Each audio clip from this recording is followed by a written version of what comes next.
ఈ పెద్ద మనిషిదేందో ఈయనకు ఆకలి అయినప్పుడే బయటకు వస్తాడు. ఈయనను తెలంగాణ ఉద్యమకారునిగా గౌరవించుకోవాలి అందరూ, కానీ ఆ గౌరవాన్ని కోల్పోయే విధంగా ఈయన ప్రయత్నాలు చేస్తూ ఉన్నాడు. ఎందుకని చెప్పేసి అంటే ఈ పెద్ద మనిషిని చాలామంది గౌరవిస్తారు, రెస్పెక్ట్ చేస్తారు, కానీ ఈయన ఎమ్మెల్సీ పదవి రాగానే మౌనం పాటించిండు. ఇక పార్టీ మొత్తం గంగలు కలిపిండు, కాంగ్రెస్ తోటి పొత్తయిండు. నాకు ఎమ్మెల్సీ పదవి వచ్చింది, నాతో నమ్ముకున్న లేటు పోతేంది, ఉద్యమకారుల ఊసెందుకు ఎత్తావు, నువ్వు ఉద్యమకారులనే కార్డుతోనే ఇప్పటిదాకా నువ్వు ఇంకా కూడా చలామణి అవుతా ఉన్నావు కదా. నేనేమంటా ఉన్నా, ప్రతి ఒక్క ఉద్యమకారుని గుర్తించాలని చెప్పేసి ప్రభుత్వంతో గతంలో ఒత్తిడి తీసుకొచ్చారు. ఇప్పుడు మౌనం ఎందుకు పాటిస్తావు? నువ్వు ఎమ్మెల్సీ పదవి వచ్చిందనా, నీకు గుర్తింపు వచ్చింది సరిపోయిందా? కాంగ్రెస్ సర్కార్పై తీవ్ర అసంతృప్తి, ప్రభుత్వ తీరుపై మా పార్టీ కేడర్లో నైరాశ్యం. మున్సిపల్ ఎన్నికల్లో పోటీ చేస్తాం, పొత్తుపై నిర్ణయం తీసుకోలేదు. సింగరేణి కార్పొరేట్ వ్యవస్థలకు కట్టబెట్టే ప్రయత్నం సరికాదు. ఫోన్ ట్యాపింగ్ సమయంలో లేని భయం విచారణ టైంలో ఎందుకు? తెలంగాణ జనసమితి అధ్యక్షుడు కోదండరాం. తెలంగాణ జనసమితి ఉందా, అసలు బతుకుందా? అయితే ఉన్నట్టు వాళ్ళకి తెలియదు. తెలంగాణలో ఉన్నటువంటి పార్టీలు ఏంటంటే కాంగ్రెస్, బీజేపీ, బీఆర్ఎస్.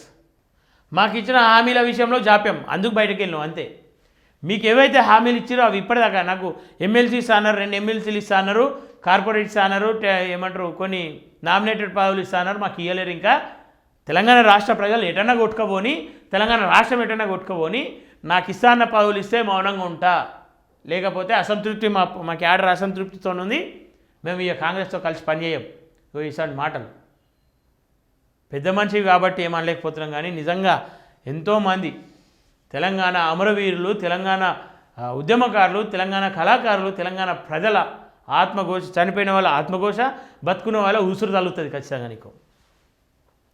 పొత్తులో భాగంగా ఇవ్వాల్సిన పదవులు ప్రాధాన్యత విషయంలో కాంగ్రెస్ ప్రభుత్వం తీరుపై తమ పార్టీ నేతలు తీవ్ర అసంతృప్తితో ఉన్నారని తెలంగాణ జనసమితి అధ్యక్షుడు కోదండరాం అన్నారు.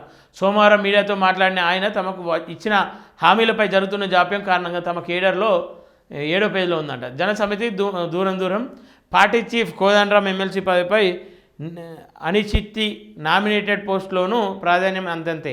ప్రభుత్వం కాంగ్రెస్ తీరుపై టీజేఎస్ నేతల గుస్సా అని చెప్పి చూస్తాం. నేనేమంటా ఉన్నా అంటే ఆ మాట్లాడుతున్న నాయకులం అని చెప్పేసి ఎవరైతే చెప్తా ఉన్నారో టీజేఎస్, మీరు నోరు మూసుకోరు, ఫస్ట్ నోరు మూసుకొని ఏడోళ్ళ వండుకోరి, దుప్పట్లు కప్పుకొని వండుకోరి, అంతే తప్ప ఇలా మాకు ఇస్తా అన్న పదవులు ఇవ్వలేరు కాబట్టి బయటకు వస్తాం మాట్లాడతామని చెప్పేసి అంటే ప్రజలు పిచ్చోళ్ళు కాదు, ప్రజలు ఇవ్వాల్సిన సమయానికి మీకు బుద్ధి చెప్తారు, చెప్పాల్సిన సమయానికి. ఉద్యమకారుని అనే కార్డు అడ్డం పెట్టుకొని ఎన్ని రోజులు బతకగలుగుతావు? ఇంకను తీవ్ర నైరాశ్యం నెలకొంది. తాము కాంగ్రెస్తో కలిసి ఎన్నికల్లో పొత్తు కుదుర్చుకునేందుకు ప్రధానంగా 3 అంశాలు కారణమున్నాయి. కేసీఆర్ నిరంకుశ పాలన అంతం, తెలంగాణ ఉద్యమకారుల ఆకాంక్ష అమలు, పాలనలో తాము భాగస్వామ్యం కావడం, ఈ ఉద్దేశంతోనే పొత్తు పెట్టుకున్నామని విమర్శించారు. మున్సిపల్ ఎన్నికల్లో కాంగ్రెస్ పార్టీతో పొత్తుపై ఇక క్లారిటీ రాలేదన్నారు. అధికార పార్టీ వ్యవహరించే తీరు ఆధారంగా తమ నిర్ణయం ఉంటుందన్నారు. ఎన్నికల్లో తాము పోటీ చేశామని స్పష్టం చేశారు. తమ పార్టీ నుంచి ఇప్పటికీ 20 మందికి సిద్ధంగా ఉన్నారన్నారు. ఇప్పటికే అధికార పార్టీకి కొందరి పేర్లను ఇచ్చామని, త్వరలోనే ఇంకొన్ని పేర్లు ఇస్తామన్నారు.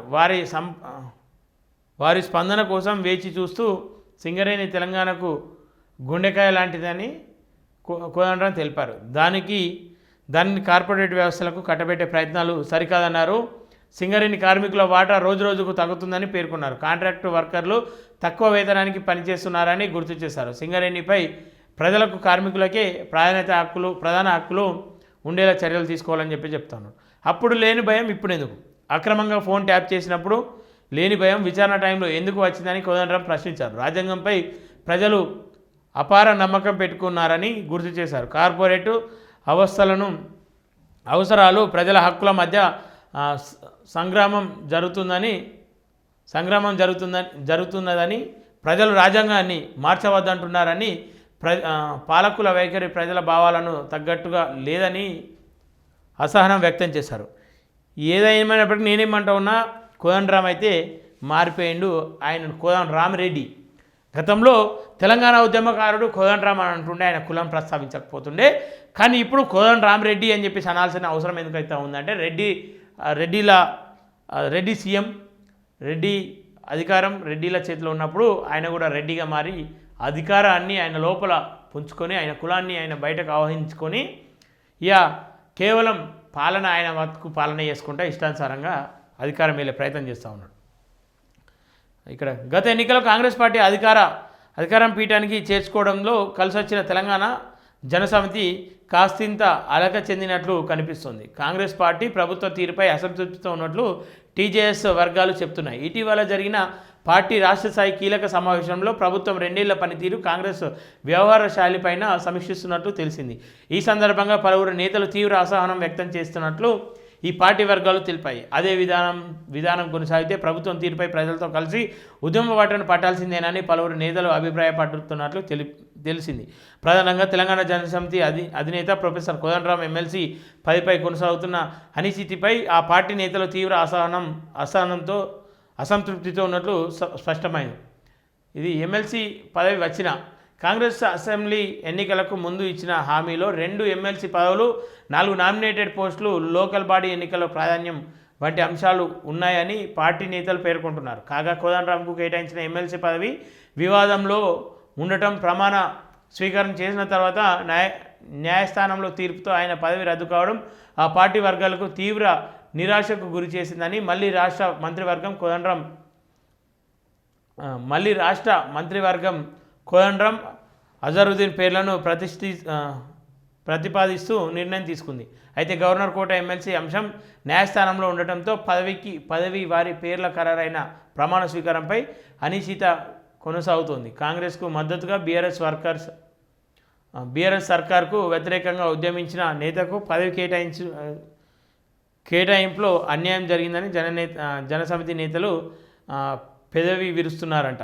కోదండరాంకు కీలక పదవి ఇచ్చి గౌరవించాలని ఆ పార్టీ నేతలు అభిప్రాయపడుతున్నారు. నేనే ప్రతిసారి ఇదే చెప్తా ఉన్నా కదా, కేవలం ఉద్యమ సమయంలో వచ్చిండు, ఉద్యమ సమయంలో ఉద్యమాలు చేసిండని చెప్తా ఉన్నాడు కదా. ఆయనతో పాటు ఉద్యమాలు చేసిన అనేక మంది ఇంకా కూడా ఎట్లాంటి పదవి లేకుండా, అసలు ఎట్లాంటి గుర్తింపు లేకుండా బతుకుతూ ఉన్నారు. అసలు బతుకుడే బరువైపోయి ఉన్నటువంటి వాళ్ళు కూడా ఉన్నారు. మరి వాళ్ళ పరిస్థితి ఏంది? వాళ్ళని ఏం చేయదలుచుకున్నారు? వాళ్ళ విషయంలో మీరు ఎందుకు మౌనంగా ఉన్నారు? వాళ్ళ విషయంలో మీరు ఎందుకు నోరు విప్పట్లేదు అని చెప్పేసి ఒకసారి క్లారిటీ ఇవ్వాలి. బీజేపీకి 6 గుడ్ బై, పార్టీ సభ్యత్వానికి రాజీనామా, బీఆర్ఎస్లో చేరేందుకు రంగం సిద్ధమట.